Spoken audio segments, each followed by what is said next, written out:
ও মাই god!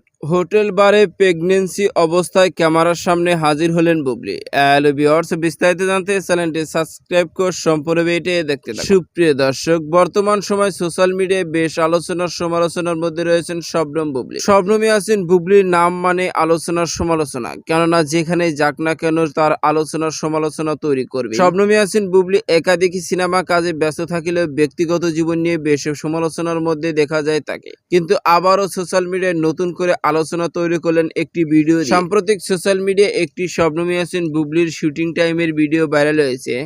যে ভিডিওতে শবনম ইয়াসিন বুবলিকে দেখা যাচ্ছে হোটেল বারে গিয়েছেন, সেখানে গিয়ে ঘটেছেন বিপত্তি ঘটনা। কেননা শবনম ইয়াসিন বুবলির পোশাক আশাক থেকে শুরু করে তার বডি ফিটনেস সবকিছু দেখেই বোঝা যাচ্ছে স্পষ্ট যে শবনম ইয়াসিন বুবলি প্রেগন্যান্সি, কেননা তার পেটটা অনেকটাই ফুলো। আর যে কেউ দেখলে বুঝতে পারবে শবনম ইয়াসিন বুবলি প্রেগন্যান্ট। আর এই ভিডিওটি বর্তমানে সোশ্যাল মিডিয়ায় ভাইরাল। তবে শবনম ইয়াসিন বুবলি এই হোটেল বারে প্রেগন্যান্সি অবস্থায় ক্যামেরার সামনে হাজির হওয়া নিয়ে ইতিমধ্যে মন্তব্য করতে দেখা গেছে অনেকে তারকাকে। তবে বেশিরভাগ মন্তব্য শবনম ইয়াসিন বুবলিকে নিয়ে সমালোচনা। তো সুপ্রিয় দর্শক, শবনম ইয়াসিন বুবলি এমন প্রেগন্যান্সি অবস্থায় দেখে আপনাদের কেমন লাগছে জানিয়ে দিন আপনাদের মূল্যবান মতামতটুকু ভিডিওর কমেন্ট বক্সে। ভিডিওটি ভালো লাগলে একটা লাইক দিন। নিত্য নতুন ভিডিও আপডেট পেতে চ্যানেলটি সাবস্ক্রাইব করুন। অসংখ্য ধন্যবাদ পুরো ভিডিও উপভোগ করার জন্য।